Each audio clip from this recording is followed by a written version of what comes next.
The movie begins with a baby who has been placed in a kind of underground sanctuary. We don't know why the baby is kept there, but what we know is a robot is being given a task to take care of the baby as her mother. The robot takes care of her, teaches her everything about Earth, and finally gives her a name called Eva. When Eva starts to walk, the robot realizes that the little child needs a playmate and gives her a doll which she calls Miko. When Eva clocks 6, she gets tired of playing with dolls and wants to play with real friends, but now is not the time for that. On her 7th birthday, Robot gifts her with an omnipod device that obeys her every instructions and gives her answers to all questions. Eva commands it to open the door to the sanctuary so she can play with real friends, but the device tells her she can only be able to leave the sanctuary if she passes her final test. Robot takes Eva to meet a hologram who calls himself Cadmus, who is here to explain why she can't go to Earth now. Cadmus reveals to be the one who helped create the underground sanctuary she's living in right now. He explains that it wasn't safe for people to leave on the surface anymore. The Earth was very sick, and it needed time to get better without the humans. So lots of kids like her were being raised on an underground sanctuary to keep them safe and train them to face what is to come on Earth. Eva is trained on how to climb walls, how to plant, how to cook, calculations, and so on. Few years later, when Eva turns 16, Robot tells her the time has come for her to take the test, which determines if she's ready to go to the surface or not. Eva is nervous, but something that has never happened before occurs. She hears a strange noise from a restricted passageway and decides to know what's in there. She breaches the door security, and when she wanders around this passageway, she finds a write-up telling Eva to find her. She finds a tight hole that leads to the surface, but is disappointed she can't pass through. But her sadness turns to joy when she sees a creature close by. She shouts so the creature can help her out of the sanctuary, but things didn't go as she expected as the creature shoots a gun at her. Eva runs away back inside the sanctuary and fears the creature chases her. Robot seeing this activates security protocols, but lasers and bullets cannot kill this creature. With no other choice, Robot decides to open the door to the surface for Eva to escape, while she decides to stay behind to hold off the creature. Eva, who is now finally on the surface, runs inside the forest but falls unconscious. When she wakes up in the morning, Eva discovers that she is in a world unlike anything she expected. It is nothing like the holographic simulation she had been brought up on, as she encounters many dangerous and alien species of plants and animals that even her Omnipod device fails to identify. While looking for food, she sees a person and runs to him. She gets trapped by a gigantic plant, but she gets saved by the person she was running after, who turns out not to be a human, but an alien. She is scared at first, but as the alien removed the plant trap on her leg and drinks its water, she realizes it means no harm to her. The alien name is revealed to be Rovender. Eva tries to communicate with him, asking if it has seen any human like her, but as soon as the alien finished drinking, it goes away, ignoring her every question. While she begs Ravender to at least talk to her, Ravender closes her mouth, sensing the presence of a Steel the Hunter beast. The beast captures them with his gun and hangs them upside down on a tree. Eva figures out a way to free herself, and to her surprise, she sees her robot mother at the beast camp. She also sees a captured large behemoth in the camp called Otto, who doesn't talk but speaks to Eva through her mind. He promises to be friendly to her if she frees him. Eva frees Otto, and it decides to serve as distraction as the beast chases it into the forest, which gives Eva the chance to free Ravender as well. Eva carries her unconscious robot mother in her arm, looking for a way to escape, but the beast confronts them. Otto quickly places them all on his back while being chased by the beast. Unfortunately, they got to a dead end with no way to escape, but Otto decided to jump down the cliff to dodge a shot from the beast gun. Eva's surprise, Otto can actually fly, but Otto tells her he isn't flying but just gliding. He takes him far away from the beast, and she happily thanks him for his help, but all problems is not solved, as her robot mother is still unconscious. She tries to search Rovender bag to find something that can get her mother's bod reconnected, but Rovender stops her. Instead, he gives her a gum. When Eva puts the gum in her mouth, she begins to understand Rovender language. He gave it to her only to tell her to be quiet as she talks too much. Her robot mother wakes up but suddenly attacks Ravender, seeing him as a threat. But Eva explains to her everything. Eva finds a patch on Ravender clothing which she believes belongs to the humans. Ravender tells her he found it in a shop in a town called Lacus. She makes a deal with him, which is to give him her Omnipod device, which she can sell in exchange for leading them all to Lacus. As they begin their journey to Lacus, Eva hears a cry for help somewhere in the forest and traces the sound. She sees a baby stand sniper whose claws is caught in a trap. Ravender warns her not to go close to it because it's dangerous, and its mother might be somewhere close by. Eva doesn't mind taking the risk to save its life, but when she tries to do so, the hunter beast shows up, forcing them all to go into hiding. The beast captures the baby sniper, and upon not seeing anyone else around, it flies away. They finally arrive at Lacus, the most beautiful place Eva has seen so far on this planet. Ravender tells them they won't be welcomed in this place because they are not citizens. But fortunately, there is a spiderfish race going on today. So the citizens won't notice them, but he covers them with Lacus attires just in case, while Otto is told to wait outside. They finally found the shop in Lacus, where Rovender got the patch from. Eva asks the shop owner called Caruncle, who once sold the patch to Rovender, to tell them where he got it from. But as a businessman he is, Caruncle refuses to give them any answers unless they pay 500 shellacs. Seeing they don't have the money, he bounces them out of his shop. As Eva thinks on how she is going to get 500 shellacs, a citizen in Lacus suggests she can bet on spiderfish races to get the money. She goes to register for the race, but having no valuable items at hand, Eva had to take the risk to place her robot mother on the bet. If she loses, neither will she get the money, nor her robot mother back.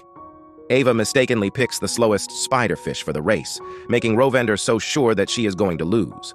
When the race begins, her spiderfish was losing at first, but Eva finds a way to communicate with it through her mind to motivate it.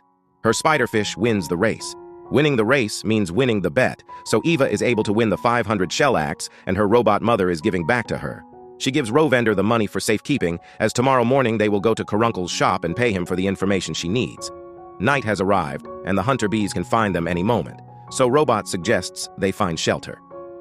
Rovender knows just a place as he takes them to his brother's place called Fiskeen, who has a lovely wife called Hostia, and 2 kids who are so happy to see Ravender, their uncle. While the kids play, Eva hat falls off, leaving Ravender relative shocked, realizing she's a human. Ravender explains how he found her and assures them that she means no harm. After they had dinner, Ravender decided to go somewhere for the night, but promised to return in the morning, leaving Eva and Robot at the house. Hostia tells Eva that seeing Ravender with her is the first time she has seen him almost smile. Ravender used to be always happy, but everything changed when he lost his family. Later that night, the kid shows Eva a room to sleep for the night. They told her about Darius, someone who knows a lot about humans, and shows her where she stays. At midnight, Eva sneaks out and climbs up to Darius's house. When she enters it, she meets Darius, who turns out to be a magician and the giver of answers. But he only gives answers on what has already happened. But before he gives answers to anyone, they must present him with a gift. Darius asks for her happy memories, which Eva didn't hesitate to give. Darius then decides to answer her questions on where the humans are. He reveals that this planet was once called Earth.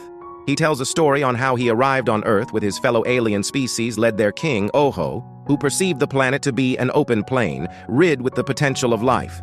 But the humans attacked and killed almost all of them, but didn't stop, as Darius says they destroyed the planet and buried themselves with it.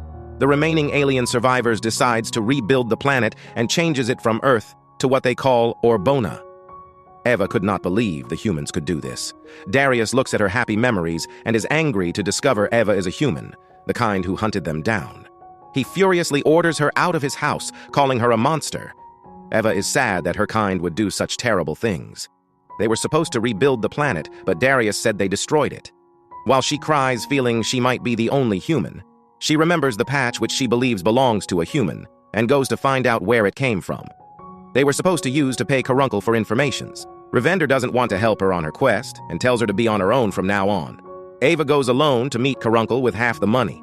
She has no choice but to reveal she's a human, saying she can tell him the usefulness of every human item in his shop if he tells her where he got the patch from. Caruncle tells her he got the patch from Solace, the capital of this planet. He stretches his hand to give her a map to get there, but Eva gets her leg caught in the hunter beast trap. Zin, an advisor to the queen, will offer a good price to anyone who catches the human he heard off. That's why Caruncle captured her with his trap to hand her over to Zin. He calls the hunter beast, who turns out to be working for Zin, to his shop. The beast show up in seconds to capture Eva and take her to Zin, but Eva manages to free herself from Caruncle's trap and hides herself in a carriage, making the beast to lose trace of her. Eva runs back to meet Robot. But they get into an argument as Robot doesn't want her to go to Solace, where Eva intends to find a human there. She lids Robot angrily, and with no other choice, she decided to willingly let herself get captured by the hunter beast since he is going to Solace. Ravender feels guilty after seeing the captured Eva on the hunter beast flying machine. The hunter beast takes Eva inside the palace of Solace and delivers her to Zin, the advisor to the queen. Zin calls for the presence of Queen Oho, who is not comfortable to see her as the aliens believe humans have the ability to melt brains. She orders her guards, some gigantic beings, to lock her up, while Zin is ordered by Lorak to do an experiment on her. Eva escapes from the guards and runs away. She meets Queen Oho, who is about to call the guards, but Eva threatens to melt her brain if she does, although in her mind, it's not something she can actually do.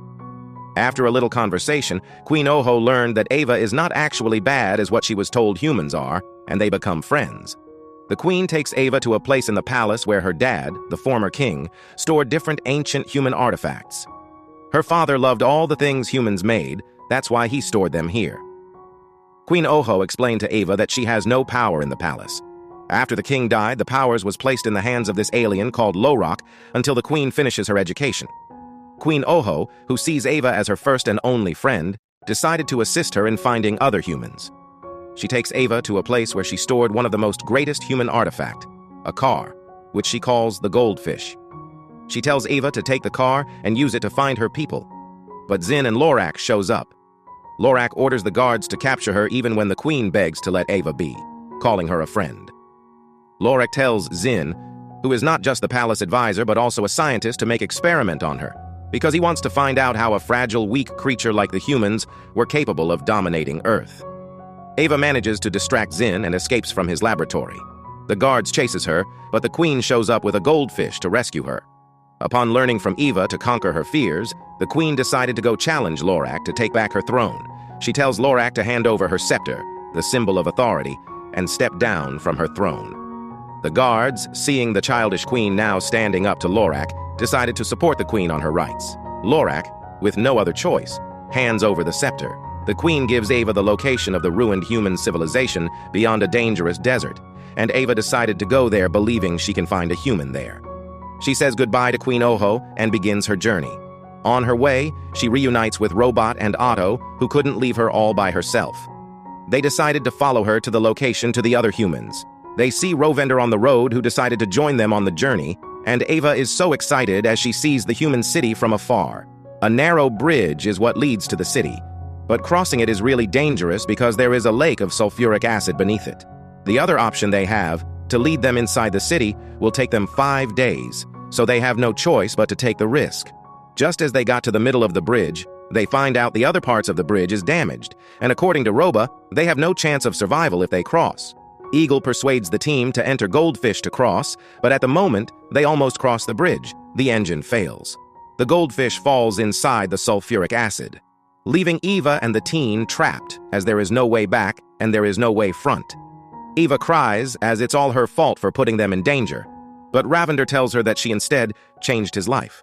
He was depressed when he lost his family.